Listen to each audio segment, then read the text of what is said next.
misalkan baca hadis, kita perlakukan seperti ini. Pokoknya berbahasa Arab ya, atau kisah-kisah ya, cerita-cerita pendek ya, ataupun apapun yang berbahasa Arab, kita bisa analisis seperti ini.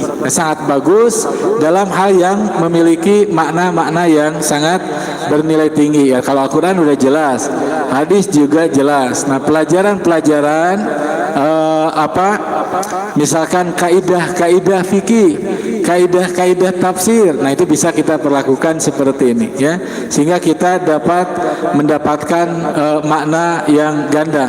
Selain bacaan yang kita baca, juga kita memahami tata bahasanya. Nah, setelah kita memahami atau membaca terjemah perkata ya, yang dengan demikian kita mengumpulkan database kosakata kita.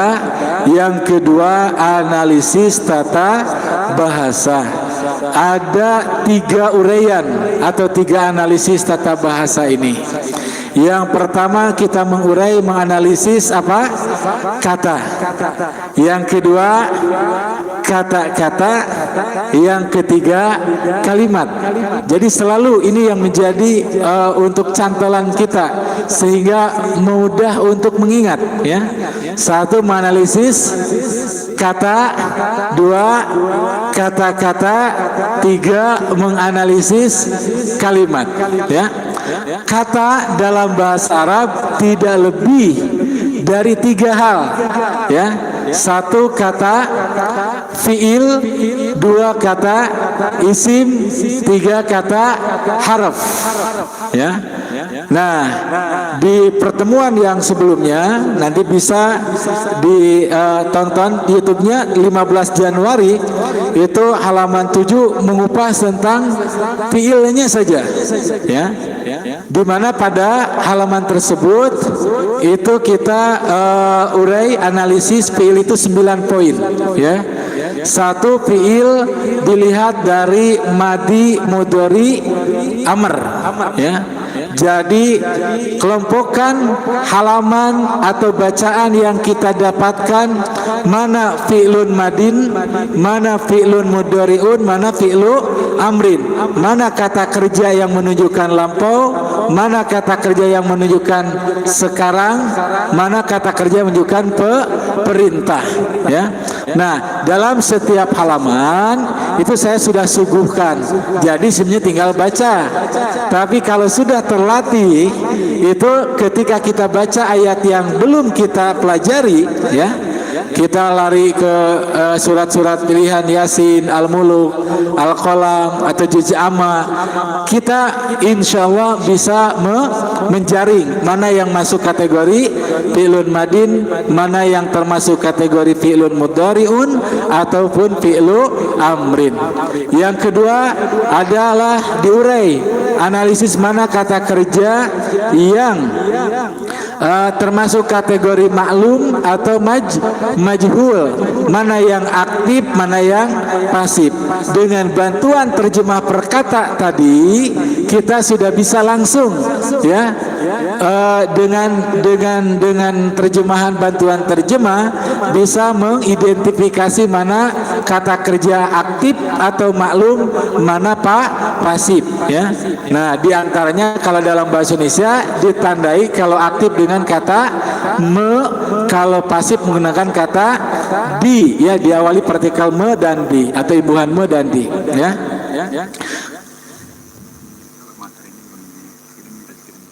Oh ya.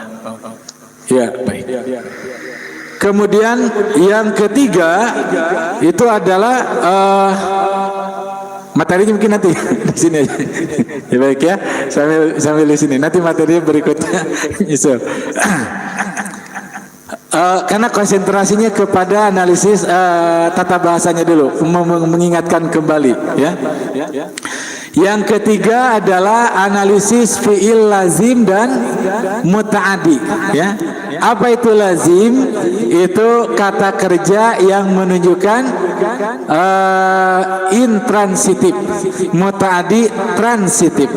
Jadi dalam bahasa kita pun ada kata kerja yang membutuhkan objek, ada yang cukup kata kerja tersebut. Contoh, kata duduk, lazim atau muta'addi? Butuh objek atau tidak? Tidak. Maka itu namanya fi'lun lazim, ya, fi'il lazim, ya. Tetapi membaca butuh objek tidak? Butuh objek. Itu namanya fi'il muta'addi yang ketiga. Jadi gambaran ini selalu kita ingat, ya. Sehingga satu tata bahasa, satu buku tata bahasa itu sudah tergambar betul, ya, poin-poinnya. Yang keempat adalah uraian tentang fi'il sahih dan mu'tal. Jadi kata kerja dilihat dari kata kerja dari apakah kata dasarnya itu ada huruf ilat atau tidak. Apa saja huruf ilat? Alif, ya atau waw, ya. Kalau dalam bahasa lain ada kata kerja yang kuat, ada yang lemah, ya kan gitu. Nah, di antaranya kalau yang tidak terdapat huruf ilat atau penyakit yaitu alif, ya, waw, maka termasuk kategori sahih. Nah, sahih ini ada 3: salim, mahmuz, mudhoaf. Salim itu betul-betul terhindar dari huruf ilat, mahmuz terdapat huruf hamzah baik di awal di tengah, mudhoaf ada huruf ganda seperti zolla, asalnya zolala, ya. Kemudian yang kedua mu'tal, kata kerja yang ada huruf ilatnya, ya. Nah, kalau di awal namanya misal, kalau di tengah namanya ajwab, kalau di akhir namanya nakis. Kalau dua itu ada lapib mabruk, awal tengah, awal akhir, dan awal tengah tengah akhir adalah lapib makrun, ya. Ini istilah-istilah pengenalan, ya. Fungsinya apa penamaan ini? Nanti dalam perubahannya kita akan bisa mengenali dengan baik dan melakukan perubahan dengan baik, dengan benar, karena akan berbeda perubahan pada fiil sahih dan mu'tal. Yang kelima, fiil jamid dan mutasarrif. Ada kata kerja yang dalam satu keadaan saja, ya, misalkan fiil madi seperti laisa, tetapi umumnya kata kerja bisa diturunkan, ya, disebut dengan mutasarrif, ya. Nah, ada 10 sigoh itu. Masih ingat ada apa? Fiil madi, mudhari, masdar, isim fa'il, isim maf'ul, fiil amar, fiil nahi, isim zaman, isim makan, isim alat, ya, ditambah madi, mudhari, majhul. Nah, itu yang disebut mutasarrif. Jadi bisa diperlakukan seperti itu. Kemudian yang keenam, fiil ta'ajjub, kata kerja yang menunjukkan kekaguman. Yang ketujuh, madhi dan dzami, pujian dan celaan. Ini hafalan karena sangat terbatas. Kemudian yang kedelapan adalah mabni dan mu'rab, kata kerja yang bisa berubah dan tetap, ya. Yang mabni itu fi'il madi, mudhari untuk yang mengandung dhamir huna dan antuna, kemudian seluruh fi'il amr. Sementara mu'rab hanya pada fi'il mudhari dan perubahannya tidak lebih dari marfu, mansub dan majzum dengan tanda-tanda tertentu. Kemudian yang terakhir adalah analisis kata fi'il sulasi dan rubai, ya. Fi'il sulasi dan rubai. Apa sulasi? Yaitu kata kerja yang terdiri dari 3 huruf. Rubai itu 4 huruf. Jadi tidak ada kata yang kata dasarnya 2 atau kurang dari 3 huruf, atau yang lebih dari 4 huruf. Jadi cuma 3 atau 4, ya. Nanti yang 3 itu ada yang asli, ada 6 bab, 6 pola, ada yang tambahan, ya, ada yang tambahan 1 huruf, 2 huruf dan 3 huruf. Yang 4 ada yang asli, ada yang tambahan 1 huruf, ya. Nah, kemudian selesailah analisis kata fiil. Kalau Bapak baca buku tata bahasa Arab itu 1 buku, ya. Nah, kemudian yang kedua analisis kata isim. Ada 8 poin. Ya, kita urai, kita analisis ana kategori isim ma'rifah nakiroh.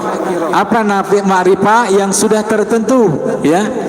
Jadi spesifik, sementara nakirah masih umum, ya. Nah, yang spesifik atau ma'rifah ini ada beberapa poin yang termasuk kategori ma'rifah. Satu adalah domir, semua domir baik munfasil mutasil. Isim alam kata nama, isim isyarah kata tunjuk, isim mausul kata penghubung, mu'arrab bi al yang berimbuhan al. Kemudian mudhof ila ma'rifah yakni disandarkan kepada isim ma'rifah. Kemudian munada maksudah kata yang diseru dan memiliki maksud tertentu, ya. Umumnya adalah nakiro menggunakan tanwin. Nah, yang kedua dilihat dari jenis muzakkar muannas, gender, ya. Ketiga dari segi jumlah, ada mufrad, musanna, jama', tunggal, dual dan lebih dari 2. Kemudian yang keempat analisis jamid dan mustaq. Kalau di fiil tadi ada jamid mutasarrif, di isim jamid dan mustaq. Jamid dimaksud adalah kata yang kalau kita cari di kamus sudah langsung kita temukan. Tapi kalau mustaq itu adalah kata yang mendapatkan turunan dari kata kerjanya. Kata maktabun itu kalau di kamus konvensional tidak bisa kita cari di kata maktabun mim, tapi harus dikembalikan ke kata kerjanya kataba. Nah, berarti maktabun itu isim mustaq karena bisa diturunkan dari kata kerjanya. Kemudian yang kelima, yang mustaq itu apa saja? Banyak nanti. Kalau di taslifan tadi, sigoh tadi ada isim fa'il, isim maf'ul, isim zaman, isim makan, isim alat. Masdar tidak termasuk kategori mustaq kalau yang sulasi 3 huruf. Ditambah dengan nanti ada sifat musabahah, isim mubalaghah, isim fa'il, isim tabdil, kemudian masdar mimi, ya. Kemudian yang kelima ada klasifikasi isim maksur, mankus dan mamdud. Yang keenam isim mabni dan mu'rab. Ini yang kunci untuk membaca kitab Gundul. Seperti hanya tadi di fiil ada yang mabni, mu'rab, yang berubah dan tetap. Di isim pun ada yang tetap dan berubah. Hafalkan yang tetap, karena yang berubah tahu, kenali tentang penyebabnya kenapa berubah. Nah, yang tetap pada isim itu cuma domir, isim isyarah, isim mausul, isim syarat, isim ham atau kata tanya, sebagian zorob keterangan dan bilangan untuk 11 sampai 19 kecuali angka 12, ya. Selebihnya mu'rab. Mu'rabnya, i'rabnya adanya marfu, mansub atau majrur. Kalau fiil tadi marfu, mansub dan majzum, kalau isim marfu, mansub dan majrur, ya. Kemudian yang ketujuh ada isim yang unik perubahannya, ditandai kalau marfunya dengan waw, mansubnya dengan alif, majrur dengan iya, yang disebut asmaul khamsah, 5 kata isim, yaitu abu, akhu, hamu, fu dan zu, ya. Kemudian yang terakhir ada kata isim yang tidak memerlukan tanwin, ya, tidak bertanwin, yang disebut dengan isim ghair munsharif. Ada 11 kategori. Selesai kata isim, kemudian berikutnya kata haraf, ya. Ini baru uraian kata isim, kata fiil, kata haraf, ya. Kemudian haraf itu kata dalam pengertian bahasa Indonesianya, ya. Haraf yang dimaksud adalah kata atau kata depan. Nah, kita bagi kategorinya, ada kata yang mendahului isim, ada kata yang mendahului fiil, ada kata yang mendahului bisa isim bisa fiil. Seperti huruf jar, huruf inna dan saudara-saudaranya, huruf nida, kemudian huruf istisna waw ma'iyah itu mendahului isim, ya. Kemudian yang berikutnya ada huruf nasab, anlan, idan, kae. Kemudian huruf jazm, ya. Nah, ini kemudian huruf apa? Waw hal, ma, la dan qad serta sin dan saufa ini mendahului fiil, ya. Kemudian ada haraf yang mendahului bisa isim bisa fiil seperti huruf atop, huruf istifham, hamzah dan hal, ya. Kemudian waw hal dan waw qasam. Selesai itu analisis kata, ya. Jadi tidak lebih dari mengupah bahasa analisis kata fiil, kata isim, kata harf dengan poin-poinnya tadi. Jadi kalau kita baca ya satu doa saja misalkan, kita kan tidak mungkin semuanya mesti ada dalam bacaan itu kan, dalam bacaan yang pendek-pendek. Tapi kita akan semakin akrab gambaran besarannya ya. Gambaran besarannya kita kuasai. Ketika ternyata di dalam bacaan hanya fiil yang kita temukan cuma 2 poin, 3 poin, tidak jadi mengapa, bahkan akan semakin mahir kita ya. Baru yang kedua adalah analisis kata-kata. Sampai sini dipahami ya analisis katanya ya. Nah, jadi ini dalam rangka mengulang. Tadinya menggunakan halaman 7, tapi ternyata halaman 8 sudah ada, belum terkirim. Insya Allah sini udah langsung dikirim nanti setelah selesai ini. Jadi untuk menanamkan lagi formatnya ini yang sangat penting ya. Baik, sekarang saya akan menguraikan analisis kata-kata yang dalam bahasa Arab itu nanti susunan kata berarti lebih dari satu kata ya. Itu namanya dalam bahasa Arab tarkib. Apa Pak? Tarkib atau murakkab. Nah, murakkab itu ada 2 pada dasarnya. Ada murakkab isnadi, ada murakkab ghair isnadi. Ya. Murakkab ghair isnadi itu susunan kata baik 2 atau lebih yang belum kita pastikan sebagai sebuah kalimat. Jadi itu bukan kalimat sekalipun terdiri dari 2 kata atau lebih. Saya namakan analisis kata-kata untuk memudahkan. Jadi analisis kata itu ada kata-kata itu gabungan kata ya yang terdiri dari 2 atau lebih tapi belum memenuhi kalimat. Nah, kalau murakkab isnadi sekalipun 2 kata tetapi memenuhi unsur kalimat karena terdapat subjek dan predikat, maka itu sudah termasuk kategori kalimat sempurna atau jumlah mufidah atau kalam yang kita klasifikasi dalam kajian kita itu analisis kalimat ya. Nah, analisis kata-kata atau susunan 2 kata atau lebih ya yang di dalamnya ada beberapa nama ya, ada beberapa konstruksi. Yang pertama adalah yang disebut dengan murakkab idhofi. Apa Pak? Murakkab idhofi. Murakkab idhofi itu terdiri dari mudhof mudhof ilaih. Kata pertama mudhof, kata kedua mudhofun ilaih. Mudhof secara bahasa menyandarkan mudhof ilaih yang menjadi sandarannya ya. Contohnya alu Fir'aun, keluarga atau pengikut Fir'aun ya. Dalam ayat ini dalam bahasa sehari-hari pintu pengertiannya satu ya. Kalau kita dengar pintu maka tertuju pada sebuah benda ya, babun, terlihat benda yang namanya pintu. Kemudian masjidun ya, kita sudah tergambar mana itu masjid. Berapa pengertian?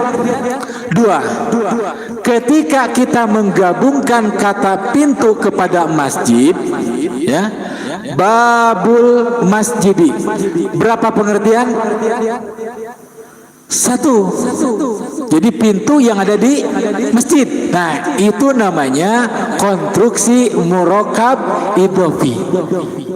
Kata pertama mudhof, kata kedua mudhofun ilaih. Nah, sini agak pelan-pelan gitu ya. 1 apa? Mudhof, 2 mudhofun ilaih. Bagaimana cara membentuk 2 kata ini sebagai mudhof mudhof ilaih? Kata pertama mudhof tidak boleh bertanwin, tidak boleh beral.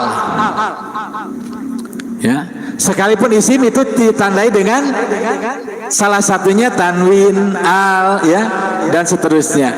Tapi ketika dia berfungsi mudhof mudhof ilaih tidak boleh bertanwin, tidak boleh beral. Ya. Kata kedua yang disebut mudhofun ilaih itu boleh bertanwin, boleh beral. Tapi yang pasti harus majrur. Harus majrur. Apa majrur? Salah satunya ditandai dengan kasroh. Ingat, majrur bukan hanya kasroh, ada 3. Nanti diingatkan lagi ciri i'rab itu. Ya, baik. Langsung buatkan contoh biar langsung paham. Ya. Pintu masjid tadi babun masjidun, jadi babul masjidi. Ya. Miftahun sayyaratun, kunci mobil, menjadi miftahus sayyarati. Ya. Apalagi buat lagi. Mangga yang nyoba. Bisa membuat 100 contoh dengan singkat? Saya jamin bisa. Ya. Sebutkan nama-nama surat. Suratul Fatihati. Nah, itu mudah pilih. Surat dan Fatihatun. Suratun Fatihatun menjadi Suratul Fatihati. Diwakaf Suratul Fatihah. Tapi karena Bapak sudah mengenal mudah pilih, pasti Bapak itu bacanya, oh ini Suratul Fatihati. Kenapa Fatihati? Mudhofun ilaih, harus majrur, ciri-cirinya dengan kasroh. Luar biasa. Al-Baqarah, Suratul Baqarati. An-Nisa, Suratu Nisa'i. Al-Maidah, Suratul Maidati. Ya, Al-Ikhlas, Suratul Ikhlasi. Ya, Al-Falaq, Suratul Falaki. An-Nas, Suratu An-Nasi. Ya, Suratun Nasi. Berapa? 114 kata. Bapak baca itu kitab hadis, daftar isinya saja. Di sana banyak udah pilih. Kitabut Toharoti, kitab tentang toharoh. Kitabul ilmi, kitabu sholati, kitabu saumi, kitabu zakati, kitabul haji, kitabul jihadi, kitabut tafsiri. No, itu ratusan lagi itu. Mudah Pak, mudah tergambar ya. Nah, dalam bahasa modelnya kayak kata majemuk seperti itu, mirip-mirip dengan kata majemuk. Ya, nah itu namanya Pak mudhof. Sekalipun 2 kata itu belum memenuhi kalimat. Kalau 3 kata gimana? Belum tentu juga. Contoh. Miftahu, kunci mobil Pak Guru. Apa bahasa Arabnya? Miftahu sayaratil mudarrisi. Berapa kata? 3 kata. Sudah dikatakan kalimat? Belum. Kalau 4 kata gimana? Belum tentu juga. Miftahu sayarati mudarrisil fikhi, kunci mobil Pak Guru fikih. Berapa kata? 4 kata. Sudah memenuhi kalimat? Belum. Kalau 5 gimana? Belum tentu juga. Contoh, kunci mobil Pak Guru fikih ibadah. Miftahu sayarati mudarrisi fikhil ibadati. Berapa kata? 5 kata. Sudah memenuhi kalimat? Belum. Ya. Tapi bisa jadi 2 kata saja menjadi kalimat. Ya.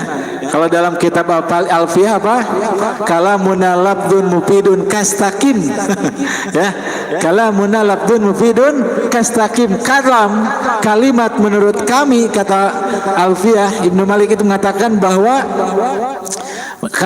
Kalimat menurut kami para ahli nahwu itu adalah mufidun, kalamuna lafaz yang mufidun, yang memiliki arti sempurna. Arti sempurna itu memenuhi unsur subjek dan predikat, seperti kata istaqim, berdirilah kamu. Kalimat bukan? Kalimat bukan? Berapa kata? Istaqim. Berapa kata? Istaqim.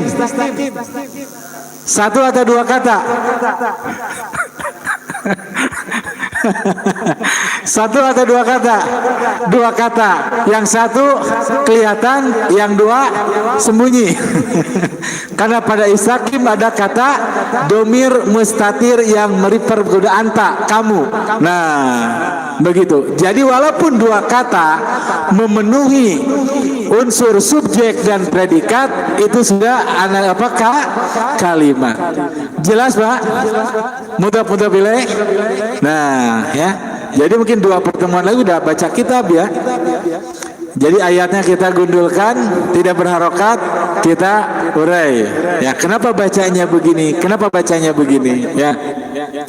Yang kedua, karena sudah mafhum di sini contoh-contoh ya ayat 8 halaman tadi ada ala fir'aun su'al azabi abnaakum nisaakum rabbikum ala fir'aun qaumihi. Ini telinya tidak angpusakum bariikum mautikum. Nah, itu dua kata yang disebut dengan mudhaf ilaih. Susunannya disebut murokab idhofi. Apa? Murokab idhofi, ya. Nah, bisa saja disandarkannya tadi itu rabbikum, itu kata kepada domir muttasil, seperti Tuhan, Rabbu. Ya, kalau Tuhannya masih ingat, yo. Rabbuhu. Ya, semarak sama-sama suaranya keras. 1, 3. Tangan kanannya gimana? Tangannya bergerak. Rabbuhu, Rabbuhuma, Rabbuhum, Rabbuha, Rabbuhuma, Rabbuhunna, Rabbuka, Rabbukuma, Rabbukum, Rabbuki, Rabbukuma, Rabbukunna, Rabbi, Rabbuna. Itu sudah memenuhi apa? Mudhaf ilaih. Ya. Apalagi dinuhu, agamanya. Yo, tuh 2. Dinuhu, dinuhuma, dinuhum, dinuha, dinuhuma, dinuhunna, dinuka, dinukuma, dinukum, dinuki, dinukuma, dinukunna, dini, dinuna, lakum dinukum, waliya dini. Amaluhu, perbuatannya.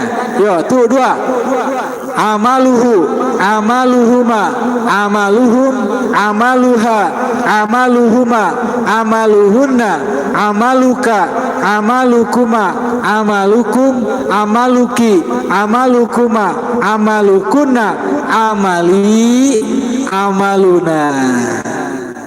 Ya, amali, amalukum, amaluna, amalukum, amaluna.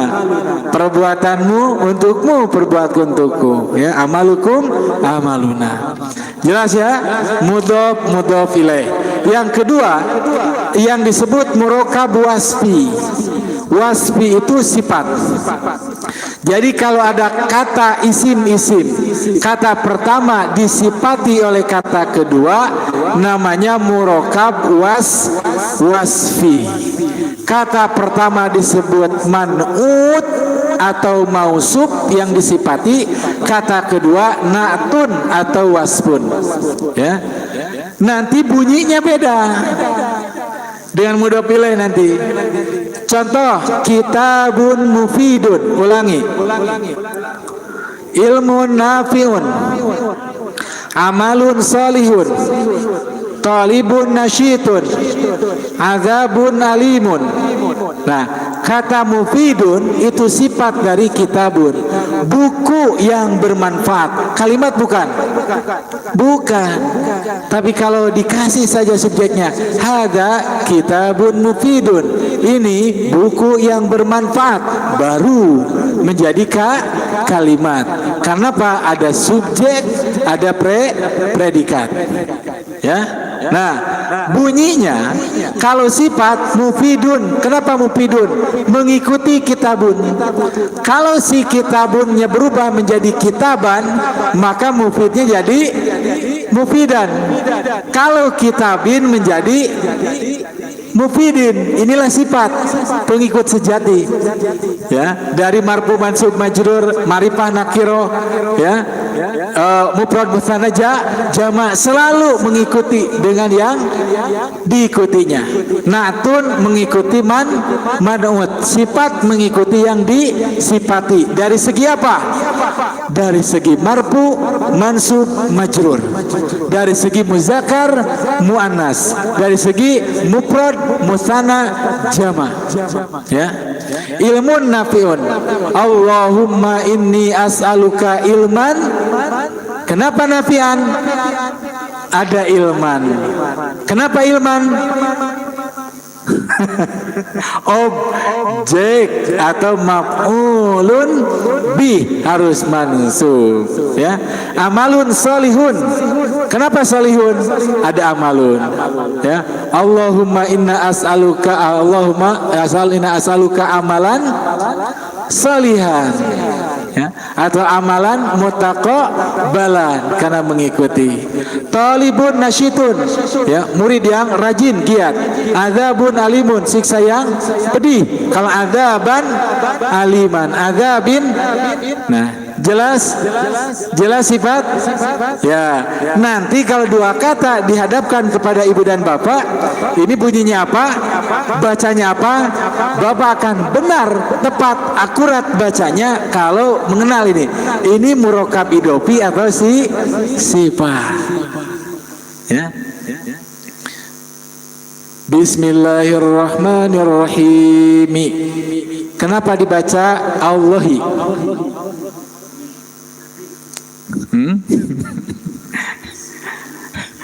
Karena ismi sebagai mudhof, Allahi mudhofun ilaih. Jadi nggak mungkin Allahu atau Allah pada kata tersebut. Sementara bismi, kenapa dibaca bismi? Ada huruf jar bi. Ya, Bismillahirrahmanirrahim. Ar-Rahmani, kenapa dibaca Ar-Rahmani? Kenapa dibaca Ar-Rahmani? Karena sifat dari Allah. Karena Allahi, maka sifat mengikuti. Rahmani, Ar-Rahim juga mengikuti. Ar-Rahimi, karena sifat. Sekalipun diwaqaf. Bismillahirrahmanirrahim. Mungkin orang yang tidak bisa yang nggak bahasa Arab, dede ini bacanya apa? Rahim itu, Rahimi atau Rahim atau Rahimu. Bismillahirrahmanirrahim. Kenapa? Ya bacanya begitu enggak. Tapi itu baca Rahimi. Kenapa? Karena sifat. Ya. Di kita matikan karena waqaf, ya, aturan tajwid, ya. Nah, yang ketiga murokab taukidi. Kalau ada dua kata yang kata keduanya itu menegaskan atulabu kulluhum, siswa-siswa itu seluruhnya, kan belum kalimat itu. Apa? Atulabu kulluhum mahiruna, pandai. Nah, barulah kalimat. Tapi kalau kulluhum, ya, jadi siswa-siswa itu seluruhnya apa? Masih belum paham. Maka ada kata kullu, kata nafsu yang menunjukkan penegas, itu bukan kalimat. Namanya murokab taukidi. Ini sama dengan sifat. Dari segi apa? Dia pengikut. Nanti naat atau taukid badal itu sebut tabiun. Bapak ingat tabiin, para tabiin? Kenapa disebut tabiin? Para pengikut, ya. Jadi sahabat Rasul, sahabat tabiin, tabiut tabiin, ya, pengikut. Nah, yang pengikut itu ada 4. Tadi na'tun, atop, taukid, badal. Nah, taukid itu kalau tulabu, maka kata penegasnya kullu, itu mesti u. Kalau tulaba kulla, kalau tulabi kulli, ya. At-talibu nafsuhu, kalau taliba nafsahu, kalau at-talibi nafsihi, ya. Itu taukid. Yang keempat atof, kata sambung, murokab atfi. Misalkan kitabun wa qalamun, buku dan pulpen. Kalimat bukan? Berapa kata? Berapa kata? 3. Ada waw. Waw itu namanya harfu atin, kata sambung. Ya. Nah, kalau ada kata diapit, mengapit waw huruf atof, itu maka kata kedua yang disebut ma'tuf, kata pertama ma'tuf alaih, kata kedua itu mengikuti. Kalau kitabun wa qalamun, kitaban wa qalaman, kitabin wa qalamin. Nah, itu namanya murokab atfi. Jelas ya? Ya. Kemudian yang kelima murokab mazi. Mazi ini dua kata yang menjadi satu pengertian, menjadi satu nama, ya, satu nama. Seperti ba'labakun, itu nama tempat yang dulunya berasal dari ba'lun dan bakun. Atau baitul lahmin, ya, itu nama tempat Bethlehem, ya. Itu baitul lahmin, bukan diterjemahkan rumah daging, ya. Itu satu nama tempat, ya. Kayak Old City. Dayakolot itu bukan kota tua, tapi satu nama tempat, ya. Itu Dayakolot. Apa Balai Nyungcung, nah itu satu tempat, ya. Kemudian yang keenam murokab adadi, bilangan, ya, yaitu belasan. Tadi ada 11 sampai 19, itu namanya murokab adadi, ya, bilangan. Ahada asaro, salasata asaro, dan seterusnya. Kemudian yang terakhir murokab badali. Badali itu pengganti. Ja'a khalilun akhuka, kalau itu sudah kalimat, buang ja'anya. Khalilun akhuka, Khalil saudaramu, Khalil alias saudaramu, nah itu belum kalimat. Contohnya gini, Umar Al-Faruq, Umar Al-Faruq. Nah itu ya Umar itu Al-Faruq. Al-Faruq itu adalah Umar. Itu namanya badali, pengganti. Bahasa kitanya alias. Umar alias Al-Faruq. Nah, itu lebih mudah, ya. Itu adalah konstruksi yang terdiri dari dua kata atau lebih, tetapi belum memenuhi unsur kalimat atau belum disebut kalimat sempurna. Dalam istilah bahasanya murokab goir isnadi. Nah, kajian kita ini saya namakan biar mudah mereka-reka, ya. Saya sebutkan analisis kata-kata. Jadi selesailah kita menganalisis kata, kedua analisis kata-kata, yang terakhir analisis kalimat. Yang ini sangat sederhana kalimat dalam bahasa Arab. Secara garis besar, kalimat dalam bahasa Arab itu adalah terdiri dari jumlah ismiyah dan jumlah fi'liyah. Kalimat yang diawali dengan isim dan kalimat yang diawali dengan fi'il. Mudah nggak Pak? Mudah. Ya. Jumlah atau kalimat yang diawali isim namanya jumlah ismiyah, konstruksinya namanya mubtada khobar. Subjeknya disebut mubtada, predikatnya disebut khobar. Contoh dalam ayat ini, antum tangzurun wa antum zalimun la'allakum tashkurun, dan wa antum tangzurun la'allakum tashkurun, ya. Buat kalimat sederhana, buat kalimat yang subjeknya domir, ya. Ana muslimun, anta muslimun, huwa muslimun. Nah itu sudah kalimat ismiyah, ya, atau kalimat sempurna. Yo, siapa yang nyoba? Mau apa? Satu orang mau berapa? 5 atau 10? Yo, enggak, buat kalimat. Boleh, ibu juga boleh. Apa? Mau apa? Al-kitabu jadidun. Now. Naam, al-mar'atu jamilatun. Mumtaz. Hanya. Samir.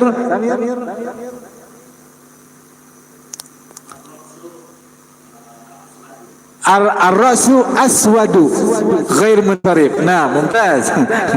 Ar-ras asy-syi'ru aswadu. Aswadu. Kalau putih abyadu, ya. Rambut putih. Kemudian apa lagi? Ayo yang lain mana, Pak? Ayo, Bu, boleh? Ayo. Al-Islamu dinun, Allahu Rabbun. Ya, terus. Al-jannatu hakun, an-naru hakun. Terus buat kalimat. Allahu alimun, Allahu samiun, Allahu basirun, Allahu karimun. Oh, terus. Maka Pak, terus. Apa? Yang keras, Bu? Ya, jadi nanti bukan sekedar mengetahui subjek, predikat, mubtada, khobar, jumlah ismiyah, kita juga bisa mengungkapkan, ya. Oh, mana yang termasuk kategori jumlah ismiyah ini, ya. Atau menggunakan kata tunjuk, hadza masjidun, hadza kitabun, hadza qalamun, hadza mahmulun, hadza jawalun, ya, hadza fa'run, hadza ka'sun. Terus. Ayo. Hadza qalamun, hadza masjidun. Terus. Hadza misbahun. Naam. Hadza ya, jadi yang paling penting itu banyak ungkapkan, ya. Jadi belajar itu berbahasa, sehingga kita akan bahasa itu bukan sekedar mikir. Nah, tata bahasa kan mikir ini, ungkapkan. Nah, dengan itu akan jadi indah dan mudah, ya, indah dan mudah, ya. Nah, jadi tidak ruwet, ya, tata bahasa, ya. Yang kedua adalah jumlah ismiyah, fi'liyah, yaitu ada konstruksi dalam bahasa Arab itu adalah fi'il dulu, kemudian isim atau subjeknya di belakang. Jadi predikat dulu, kemudian subjeknya di belakang.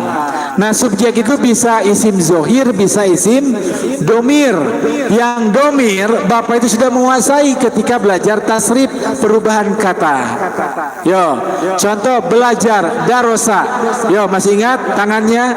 1, 2, 3. Darosa, darosa, darosu, darosat, darosata, darosna, darosta, darostuma, darostum, darosti, darostuma, darostunna, darostu, darosna. Jelas? Fahima, paham. Fahima, fahima, fahimu, fahimat, fahimata, fahimna, fahimta, fahimtuma, fahimtum, fahimti, fahimtuma, fahimtuna, fahimtu, fahimna. Ja'ala, menjadikan. Ja'ala, ja'ala, ja'alu, ja'alat, ja'alata, ja'alna, ja'alta, ja'altuma, ja'altum, ja'alti, ja'altuma, ja'altunna, ja'altu, ja'alna. Nah, itu predikatnya fi'il ja'ala. Itu adalah fa'il atau subjek, namanya jumlah fi'liyah.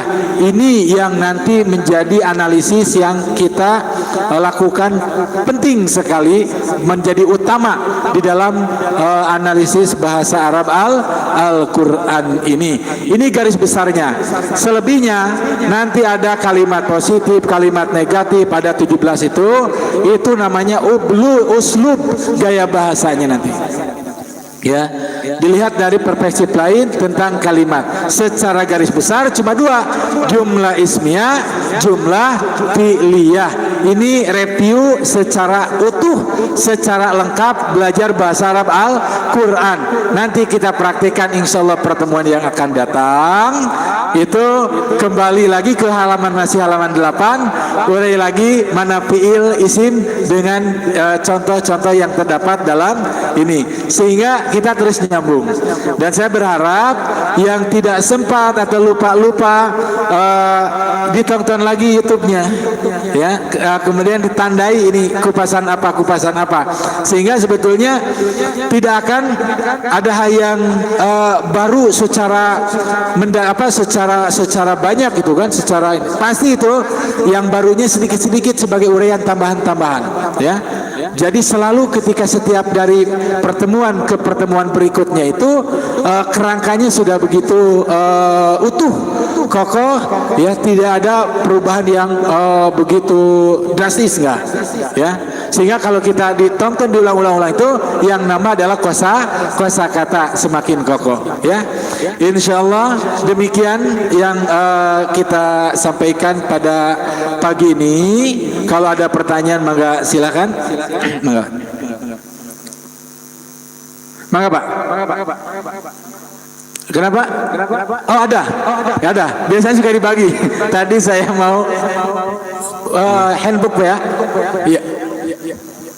Iya, itu ada, nanti saya kirimkan. Bagus sekali. Nanti bisa juga tonton YouTube Al Hidayah, Pak.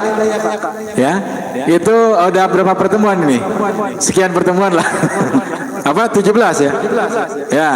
Itu udah ada dari awal itu, nanti konstruksinya nih. Nah, ini gambaran besar.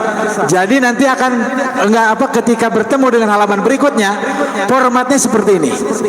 Formatnya masih begini, Mas.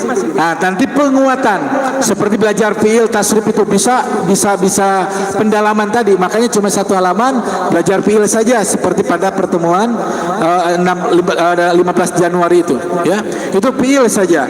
Pada 5 Februari hanya isim saja yang 8 poin itu. 19 Februari itu hanya harap saja. Nah, kita urai lagi secara keseluruhan lagi biar setelah berpuasa juga supaya enggak puasa ilmunya. Ilmunya tetap kita bertambah lagi. Demikian Pak ya. Insya Allah setelah ini langsung dikirimkan. Mangga Pak.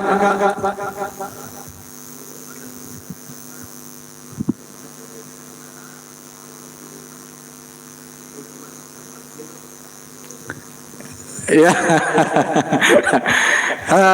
Bisa di pertemuan yang lainnya saya masukkan jar majrur juga, ya. Karena cuma pengistilahan itu jar majrur. Jadi dalam kitab Jami'ud Durus Al-Gha Al-Arabiyah Golayain itu masuk kategori Ghair Isnadi, tidak masukkan jar majrur. Tapi sebenarnya kalau masukkan kita kategori analisis kata-kata itu masuk kategori analisis kata-kata dan juga zorof majruf, ya, karena zorof itu keterangan, jar majruf itu kata depan, fil fasli, fil masjidi itu 2 tak juga, tapi belum kalimat sempurna. Jadi boleh itu dan boleh kita namakan ditambahkan jar majruf dan zorof majruf, ya. Cuma istilahnya bukan kupasan tentang itu, walaupun sama Ghair Isnadi sebetulnya hakikatnya. Bagus sekali, ya. Ada lagi? Masih ada. Pak Badrun mana? Sudah tarusin. Baik. Jadi kalau tidak ada, saya berharap ya terus akrab dengan YouTube ya, dengan YouTube-nya Pak. Jadi bisa tiap hari itu. Jadi beruntunglah dengan YouTube ini, tidak nunggu sebulan atau dua pekan sekali, tidak. Tapi kita setiap berapa lama itu kita bisa langsungkan, ya. Nah, sangat bagus itu kalau secara teknologi ini bisa ini dari HP biar enggak di HP kecil gini kan Bu ya. Ini bisa dimasukkan ke TV kan sekarang bisa ya. Jadi ke pakai tethering itu tonton di sini tempelkan ke TV, nah itu bisa YouTube langsung di TV ya. Sehingga kita bisa sambil rileks, sambil makan ya. Kita sambil menyimak itu semakin intensif kita insyaallah Allah berikan kemudahan. Demikian Ibu dan Bapak sekalian, barakallahu. Assalamualaikum warahmatullahi wabarakatuh. Waalaikumsalam warahmatullahi wabarakatuh. Alhamdulillahirrahmanirrahim. Terima kasih Ustaz telah menyampaikan hari ini. Berapa ayat ya hari ini? 49 sampai 57. 8 ayat ya. Walaupun tadi tidak sempat untuk dibahas secara tafsirnya. Jadi karena ini berfokus ke bahasanya, bahasan nahwu sorofnya dan penerapan dari teori nahwu dan sorof, kita langsung ke ayat-ayat yang ada dalam Al-Quran. Nah, mudah-mudahan pada pagi ini di pertemuan kembali setelah Ramadan, mudah-mudahan membawa berkah buat kita semua dan Allah Subhanahu wa taala tetap membimbing kita sehingga kita bisa istiqomah dalam melaksanakan dan juga ikut kegiatan dan memakmurkan di Masjid Al-Hidayah ini. Dan kepada Ustadz, selamat jalan mungkin untuk melaksanakan tugas ini. Yang keberapa kali Ustadz? Kalau haji baru 1 kali. Baru 1 kali. Umrah 2 kali. Haji baru sekali. Insya Allah. Mudah-mudahan Allah selalu memberkahinya dan menyelamatkan sehingga bisa kembali lagi nanti mungkin di bulan Agustus ya, Agustus ya, Insya Allah di bulan Agustus bisa ketemu kembali dalam bahasan ini karena mungkin Ustaz Juli kembali ya, Agustus Juli. Insya Allah ya, mungkin sudah kembali beserta kita untuk melaksanakan kembali bahasan bahasa Arab ini. Amin. Sekali lagi terima kasih dan mudah-mudahan Allah Subhanahu wa taala memberikan kepada kita yang terbaik dan juga tetap membimbing kita dan memberikan cahayanya sehingga kita akan menjadi ahlul Quran. Ahlul Quran adalah ahlullah. Nah, barangkali dengan pendekatan inilah kita akan lebih mudah untuk memahami daripada makna Al-Quran insya Allah. Demikian kita tutup bersama dengan membacakan istighfar dan kifaratul majlis. Astagfirullahaladzim, astagfirullahaladzim, astagfirullahaladzim. Subhanakallahumma bihamdika asyhadu an la ilaha illa anta astaghfiruka wa atubu ilaik. Wassalamualaikum warahmatullahi wabarakatuh. Waalaikumsalam warahmatullahi wabarakatuh. Untuk pekan kedua insya Allah kita sejarah atau sirah nabawiyah ya. Pekan depan adalah sirah nabawiyah ya. Untuk itu Pak Ustadz Jundullah atau Kang Abe kita lanjutkan kembali nanti.